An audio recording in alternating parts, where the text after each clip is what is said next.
Okay, you ready? Yep. All right. Thank you for joining us for Ain't Gonna Be No Stupid. And I am here with Ryan Haehnlein, who is another former student. I just love reconnecting with you, Ryan. And we are here to talk about Ain't Gonna Be No Voice Unheard, which is so funny Okay. that you titled it this way because I have been a huge fighter and proponent of voice and giving students a voice and my voice and everything about voice and writing. So it's really cool to meet you there with this one. Yeah, I'd say that was one of my first instincts into being heard, not settling for the norm, was junior year high school, sitting in your class and just some of the connections that you have with the life lessons being adjudicated to school lessons, right? And how they interconnect and just looking back on it now, not realizing it as a 16, 17, 18-year-old student, right? The impact that that had now, right? It's and with what I Wow. do every day, it was great. Wow. And then this is what year was this? That would have been, let's see, so I graduated 2006, so that would have been around '04, '05, I think was my first class with you. Wow. This is just blows my mind because I just love hearing this because most teachers, we don't see the fruit of our labor. So it's just good to hear that. So thank you. I want to read though. There's some icebreaker questions that I have for you that I need to actually, instead of ask you, because I have my guests fill out a pre-interview form. And Ryan, I didn't realize how brilliant you were, but I was reminded of it when I read this. So I want to read the first one because it reminds me, and I also agree with this.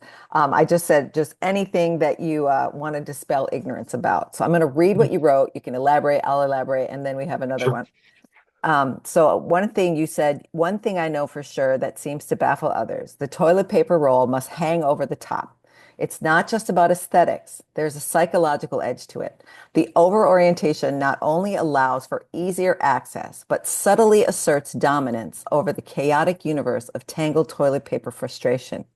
In that moment, you've won a tiny daily victory.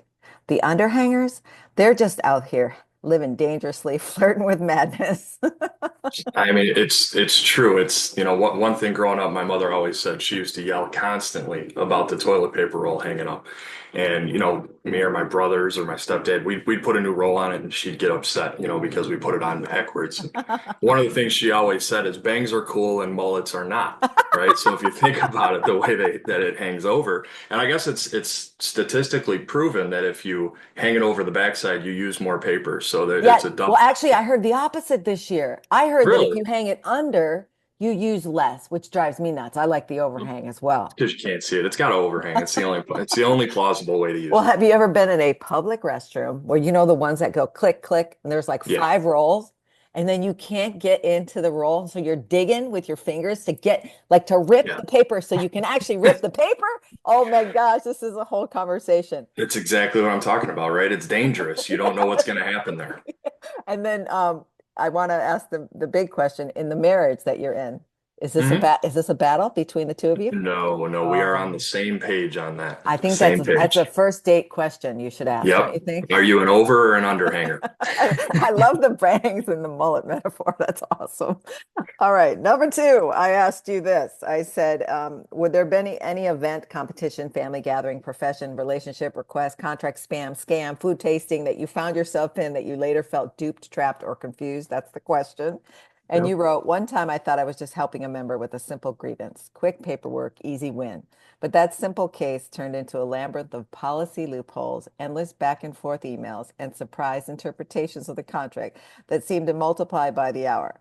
Before I knew it, I was playing detective, lawyer, therapist, and translator all at once. It was like agreeing to build a birdhouse, only to discover halfway through that you're actually constructing a full-scale replica of the Taj Mahal out of duct tape and optimism. We can just end the podcast right now because I would just die laughing. Well, so some may not know, but I'm a union rep. And, so day in, day out, filing grievances, protecting contracts, whatever the case may be sometimes. And a lot of times talking with members, as you may understand, talking with students, you're not just, in your case, their educator. You're Right. sometimes their therapist, you're their advisor, you're their counselor, you're their Yes. friend, you're their pastor, whatever Yeah. may need be, whatever they need that day is what you may be.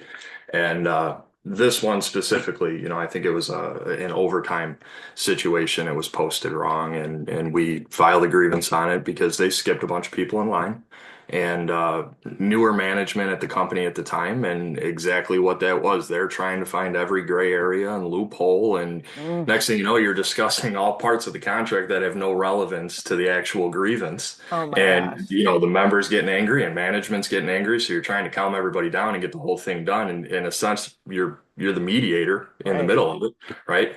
And it's just sometimes unneeded chaos. I call it orchestrated chaos. Yes. Unneeded chaos, though, but at the end of the day, you get the result that you need. That's so great. You're such a good communicator as well as a leader. And I've only met Appreciate up with you again in baseball games. That's how we it. reconnected. Recently, yeah, Yes, yes. yeah, So it's really cool. Let's get into the main dish. sure, You put in reconnecting through generations as one of the talking points. You want yeah. to talk more about that? Yeah, you touched on it a little bit there through baseball. So, my wife and I actually were classmates in school. We actually met in third grade. Oh, Then she went to a different school, and then we reconnected in high school. And we didn't get together until after, much after high school.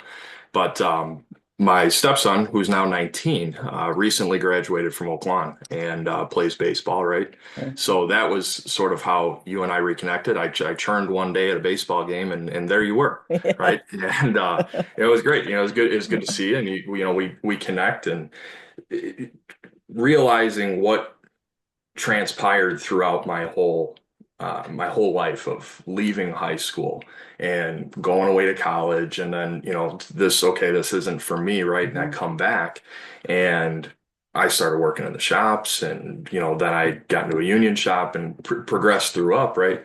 And all these little tidbits that came through high school of certain teachers talking just English, right? What we're doing in your class every single day had such an effect on where I was at with what I do now.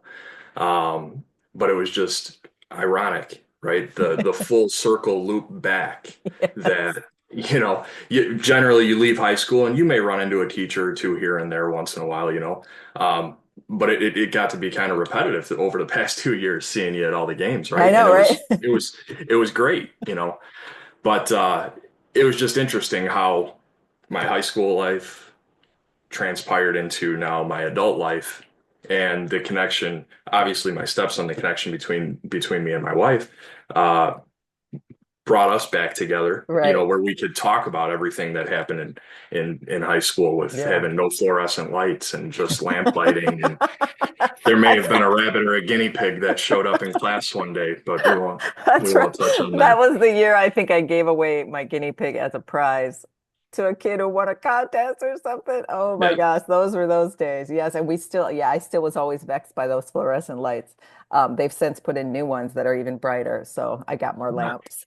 Mm. But no, I remember your posture as a student. I always remembered you were kind of like, but yet at the same time, I could see your brilliance. Is that an accurate assessment of what I Yeah, saw? I think high school, everybody in high school tries to see where they fit in, right? Hmm. And generally, any individual is going to flock to one group. Yeah. And I sort of bounced between everybody Mm. because I played sports. I was in band. I did crew for the plays. I did sound for the plays. I was in the auto class, Wow. so I did student council for a while. I was, I think vice president of the band, and you know, I was Amazing. kind I of was connected similar. Yeah, I to did a lot of the everybody. groups when I was in So high school as well. Yeah. it was strange, and talking about it now, you're kind of that middleman between those groups. You talk to the quote band people, right? And they don't like the jocks because the jocks make fun of it, but you're able to show them the similarities between the two. And oh no, that person's not so bad. Next thing you know, other friendships blossom that never would have had a chance to even entertain the thought of saying Yep. hi to each other. Yep. But you're in the lunchroom, and you sit at the table and you bring your friend over by, right? And just say hi and you introduce people, and friendships come out of it, relationships come out of it, and it's just better off all together. You're a connector then, would you say? You're many things. But also, It's different. you were saying about age or something through the years or generation. I never really feel old until I see. I mean, I don't feel old. It's weird when I don't have children. Then you don't see, like, I feel like I'm in a time warp. By not having children, you don't feel like you're growing up. So you say like you're sort of stuck still in 2004, Hmm. was it? 4, 5, 2004. 6, yeah. And then I see you with children and like, whoa. And then it, boom, you get the reality check. So it's just, thanks for Right. that. Well, Um, you say you don't have children, but I'd say you have hundreds and hundreds because I you're figured teaching it them out. every single day. I figured out Yes. on the calculator the other day, they were saying, how many have you had? I'm like, well, and I figured it's about 6,000. Wow. I know, right? 6,000 lives. That's Yes, awesome. and counting. So we're there. Yes. So, all right, let's talk about number two, the adapting to the ever-changing life. Yeah. Well, think of what's going on. Uh, you're experiencing it, I'm sure, in English classes, and ever changing being look at the introduction of AI, Yeah. right? How's that happening, right? Yes. And now you have to wonder, did student X write this, Right. or now you're trying to figure out or copy and paste and see, is this AI content? Is this Right. real? Is this not? But it's not just that. I mean, ever changing is you got the ebb and flow. Look at the economy, look at Yeah. workforce, right? Hmm. College was a huge push. Right. 60 years ago, it wasn't a big push. 30 years ago, it was on the rise. 20 years ago, it was still there. And now you're seeing individuals, teachers, the news talking about the need for trades, right? Yes. People Yes. don't have skilled trades. And those are the essential jobs that we're going to need, right? Yes. You need doctors, you need therapists, you need pharmacists. Those are all essential and great fruits of labor. But you need somebody to build those hospitals. You need Yeah. somebody to wire those hospitals. So it ever changes, but it's ebb and flow. It circles back. It A does. reoccurring theme of what we're talking about here. Yes. It circles back, and the ever changing. And I talk about this all the time. College isn't for everybody, Right. right? And people need to understand that those trades are there. There are other jobs that can be done, right? And don't require the degree. Um, some people in school know what they want to do. At 16 years old, they Right. know they want to be a veterinarian, Right. right? You can't expect a 16, 17, 18-year-old to know what they want for breakfast, let I alone I know what agree. they're going to do for the rest of their life. I know it's really unfair. We do a unit now in January with freshmen. It's great. With the counselors come in and we talk, we do literature, we read things about college isn't for everyone. And then they have to do an argument. And then the ones that college will pay off, even though it's expensive, or entrepreneurship, or military, or um, uh, Hmm. just 2 year college versus 4 year college. And we do, Right. I think we do a good job of not just focusing on a 4 year college at Yeah, this the era. goal of just getting a certificate, to learn a valuable trade, right? And you I can, mean, does your it company offer internships like that are unpaid where you can learn? So what we do, so my local, I'm Mechanics Union Local 701. We're part of the International Association of Machinists and Aerospace Workers. And our hall is located out in Aurora. We also have a training center. So what we do is we teach green students that have never picked up a wrench before, or somebody that may be career changing, right? We have Amazing. individuals that have come through our program that are in their 40s. And teach them how to be a mechanic, what it means to be a mechanic, will help place them in a job, right, where they have good union wages, union benefits, things of that nature. And the best part of our program is ultimately it can be debt free, right? Nice. So instead of going to a traditional trade school, 45, 50, $60,000, you can come to our program and some of that cost is offsetted by with union dues, things like that.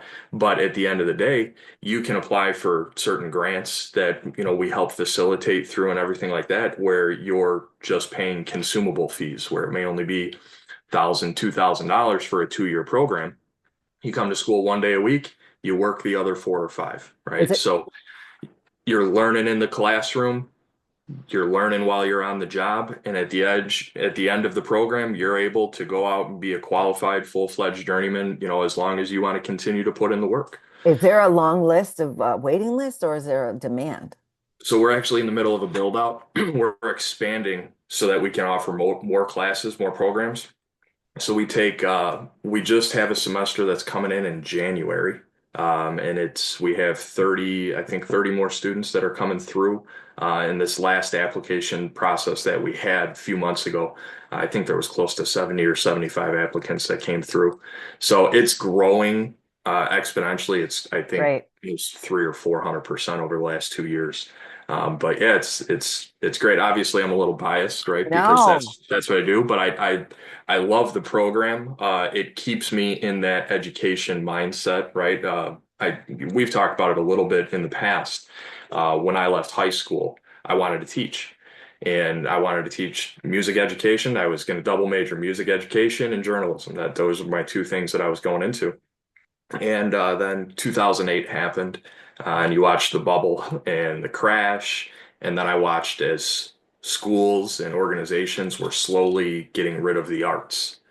And I said, well, maybe this may not be what Mm, I should delve into for the rest of my life. I'll do it as a recreation, as a hobby, right? And yeah. play music and just enjoy it that way. And that's how I ended up. What do I know, right? I'll come back. All right, I've been working on, cars and bikes and everything growing up with my stepdad and my grandfather and my uncles, and we're always working on something. So step into the shop, and that's what led me to where I'm at. Perfect. Let me know more. Like, I want to put it in the show notes, like how the kids or anybody can apply Yes, for so this. we run in two right now, 2 times a year. I think it's in July and January is our start classes. Simple local 701training.org. We post up when we're having the applications, and that way they can follow through. You can submit your application at any time. We'll notify you when the testing is. You come in, you have an on-site interview, aptitude test, things like that. And from there, then you can follow through. We notify you if you made the program or if there's certain areas that you need to, bring up maybe, on your aptitude test, right? There may be something. Generally, we have great success rate of applicants that come in, and unfortunately, we have too many that make it and not enough seats at the moment, which is why we're expanding. So It's it's a amazing. good problem to have. I'm Yeah. happy to have this problem. We'll Yeah. continue to expand as long as we need to. What a great service. Thank you for that. Yeah. Ooh. All right. So we're kind of segues into our next point, education and career paths. We kind of Yeah. already touched on that. Yeah. Anything else you want to add to that? No, I mean, it's just a lot of times students don't realize the impact of what they're learning in class. And it's not just what is a verb or an adverb and where does an Oxford comma go in a sentence, right? And Oxford commas are important, and I hope that people actually realize that. But the communication skills and critical thinking and thinking outside of the box, Yeah. right? A persuasive essay, when you're writing it in class, you think you're just coming up with your introductory, your three paragraphs, and your ending, right? Yeah. They want to get their word count, double space it, make sure they get it submitted on time, and they're Terrible. done. But Yes. that persuasive essay is so much more, right? The power of being persuasive in a negotiation, when you're having a discussion, getting somebody to understand your point of view, not necessarily to get them to think like you, Right. but to get them to understand where you're coming from. Yes. There's so much more in those words that you're writing every single day on Yes. that paper, Yes. and looking at it retrospectively, understanding what that means is something that uh, kids need to take advantage of a lot more Yes. and actually understand or try to understand what the outside meaning is when it Yep. comes to leave. I know. And there's it works in personal relationships as well, validating each other's point of view, not just lambasting your point of view. Correct. One of my biggest pet peeves is when the kids say, "How many sentences does a paragraph?" I'm like, as many as it takes you to be brilliant, because I really don't like that they count their sentences. One, one One. word. One word can be a paragraph. Oh, I like that. I know I talk about intentional fragments and Yeah. using a variety of style and structure. But yeah, that's something I want to continue to do. Writing is key, right? That's your voice. Again, it's your voice. And Yep. people think they hate to write, but they haven't really realized the freedom of releasing all your thoughts on the page. No censorship, right? Just let it Yep. go. So, yeah. All Yep. right. Point number four, lessons of a union rep where education meets negotiation. That's sort of what we were just touching Yeah, on yeah, there, yeah, yeah. right? Yeah, for I sure. mean, that persuasive essay and when you are negotiating, right? You're sitting on opposite sides of the table, right? Especially with what I do, negotiating contracts for, mechanics across the Chicagoland area. We represent over 6,000 members, over Wow. 400 rooftops, right? We have a large area that we cover. But the employer and us are on opposite sides of the table, just as in any negotiation. But at the end of the day, I want the workers to make as much money as possible, have the greatest benefits possible, and have great work-life balance, right? And Right. there's more to that, right?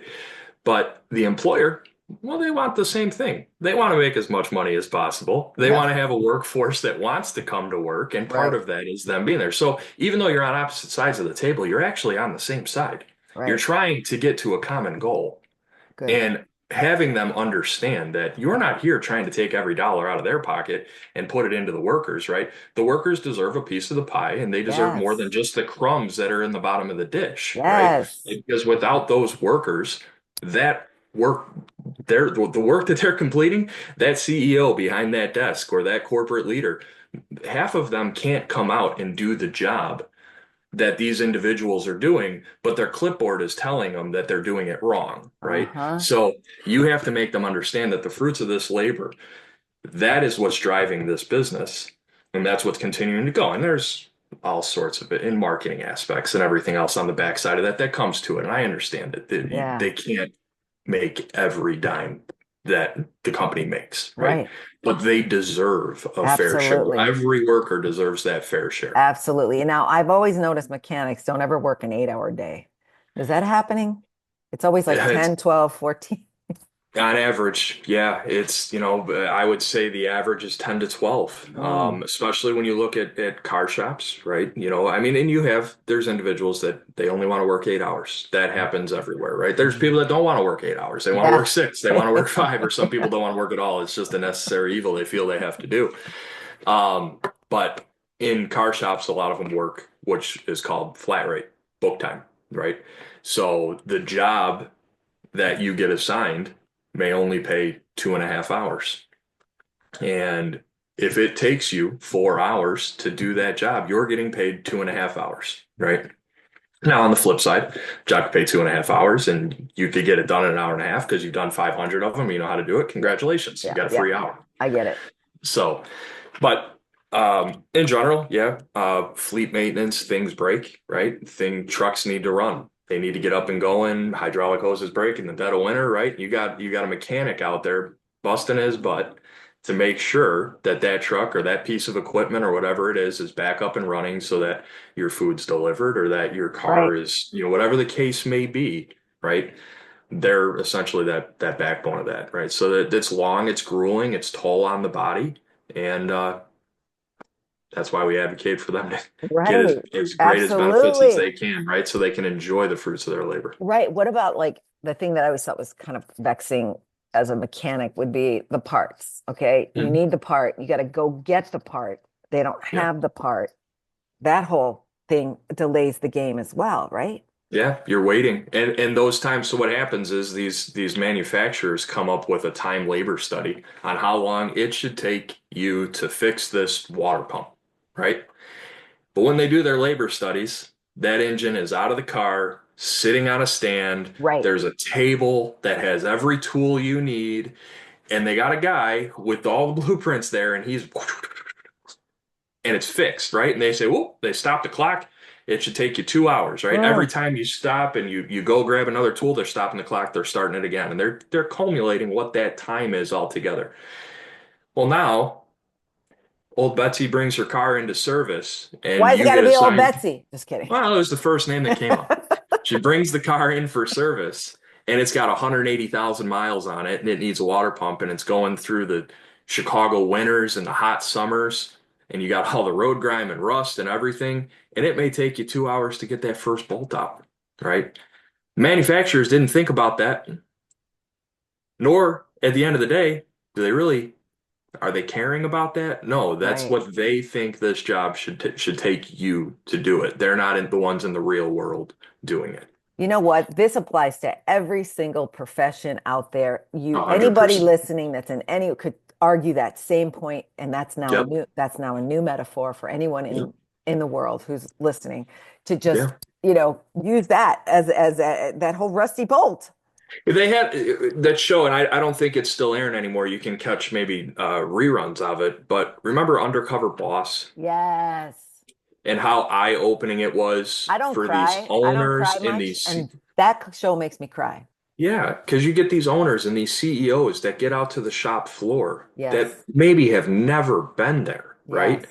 Or they were there, once, right? Mm-hmm. Twice. Mm-hmm. Maybe you get lucky and it's the owner is a descendant of the originator of the company, right? Right, So right, maybe right, he was forced to work his way up through the ground floor, but things have changed. They right. incorporated new processes and you get out to the floor and you got somebody that's working on a conveyor belt all day, moving packages and boxes or whatever they're making widgets, who knows what the case may be. And it's eye-opening to them that this process that works on paper, that makes their pie chart look as good as possible, is affecting the bottom line down on the floor. Yep. And workers are scavenging and they can't get their job done due Yes. to the processes that are up there. And you'd see all the changes that were implemented after that happened. And hopefully they continued, right? And it opened their eyes further to actually see what does my business need, not what do my shareholders need. What does the business need to continue to I flourish? just think you mentioned the major point is if you improve process, Hmm. everything, morale goes up, right? Yeah. Happy Everything, people don't products quit their go up. jobs, Yes, right? process is key. So Yes. you nailed it there. Okay, one last thought. No, we have Dead Poet Society and the Roots of Independent Thought. Tell us more about that. Dead Poets Society is 20 years now is a movie and a book that I think about probably on a weekly basis, Wow. right? The whole theme, Carpe Diem. Mhm. Seize Uh, the day. grow the rosebuds while you wait, right? Yes. Um, it's that the lessons that are inside that book of individuality. Watching the movie, my son's just turned 11, and I was going to watch it with him recently. We were Good. going to, and things came up. We're going to, Oh, good, good. and it's a 17-year-old watching that for the first time and really digesting that movie or reading that book and understanding the thought of questioning authority, right? Just because they're an authority does not necessarily mean they're right, right? And as a parent, right, you think about that and you say, I don't know if I want my kid watching this, right? And on the teacher side, right, it's a little adversarial to maybe think Right. about it, right? Uh, Key part in the movie, leaning up against the wall, and he goes, "I'm exercising my right not to walk," right? I mean, Yes.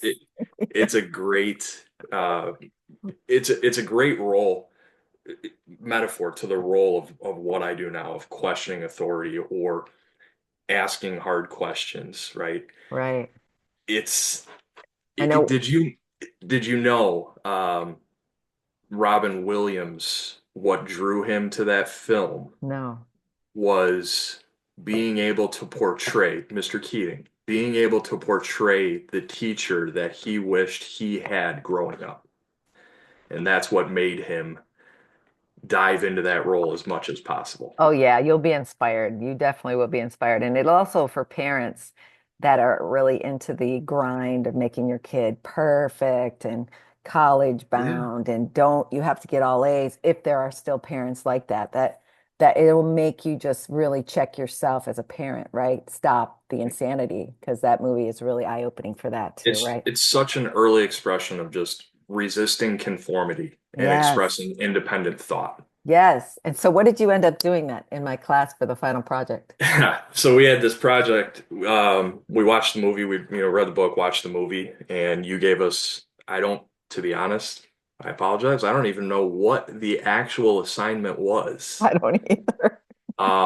but I remember you told everybody to go and we were going to work on it for all week. You had all week to work on it. You could build a diagram, you could do whatever. You gave us the ability to express our work into this project however we wanted, whether it be you write an essay or you do like I said, a board, pictogram, whatever you wanted to do. And I wasn't really doing anything for the first 5 or 10 minutes. I was sitting there, and I got up and I remember walking over to your desk and you say, "Hey Ryan, what's up? You're working on your project." And I said, I don't have to do this. I'm not going to do this project. And I was kind of throwing a shot at the dark there, and you were like, "Yes, yes, but shh, don't say anything. Just you got to pretend like you're working." And I remember at the end of the week, we get to Friday and we're all presenting, and you had it was me and one other presented. Yep, He had the I same remember. thought, Yep. and we paired together and we were working on it. And all the groups get up, and they do their thing, and then him and I get up and we kind of said we expressed our right not to do this. Everybody was mad. And then you got an A, right? I got an A. I got an A. Don't tell the system. But yes, you got Yep. the Circumvent the point. system. You got the point. So the Zoom is telling me we have about 7 minutes left. Yeah. So we are kind of heading into the final turn here. I think do you have a final thought or a challenge to the audience? I can give you a 3, 2, 1. Oh yeah, let's do a 3, 2, 1. So I kind of wrote some things down. Yeah. Let's see.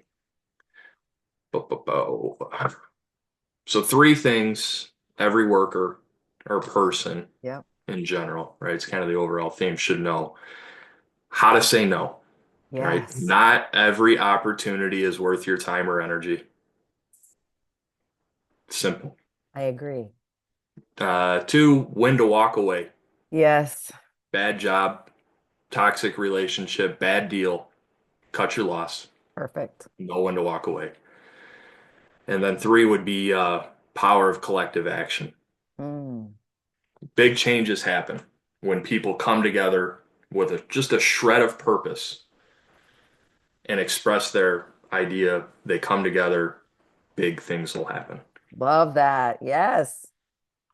So 2 life lessons from the class or the shop floor. Ask questions, Yes. even the hard ones, whether it's Yes. your teacher or your boss, your spouse. Don't be afraid to ask why.